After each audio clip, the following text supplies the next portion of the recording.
Welcome to TLS Mix. Let's think, learn, smart together. Have you noticed? Every time your phone falls, it always lands screen. Why? Why does gravity hate me so much? It's like gravity saw your face and said, let's make her suffer. Okay, calm down. Let's find out the real reason before we start blaming Newton. So here's the truth. It's not bad luck. It's physics.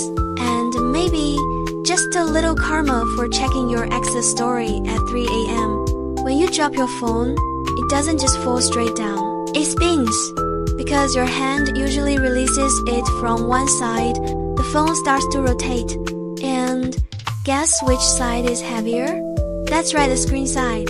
There's the display, the touch sensors, the protective glass, all heavier than the plastic back. So when it spins, gravity and inertia team up like evil besties, and boom, your screen kisses the floor. But wait, it's also in your brain. When your phone falls face up, you usually don't care. You just go, oh, lucky me.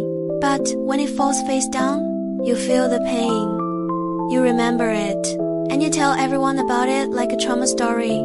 So your brain thinks it happens every time, even though statistically. But who trusts statistics when your screen is shattered, right?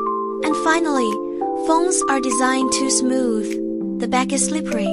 The center of gravity is off. And when you drop it, it's basically a gymnast doing a triple flip of doom. No!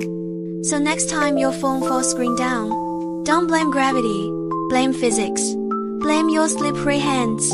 And maybe just buy a better case. Thanks for watching.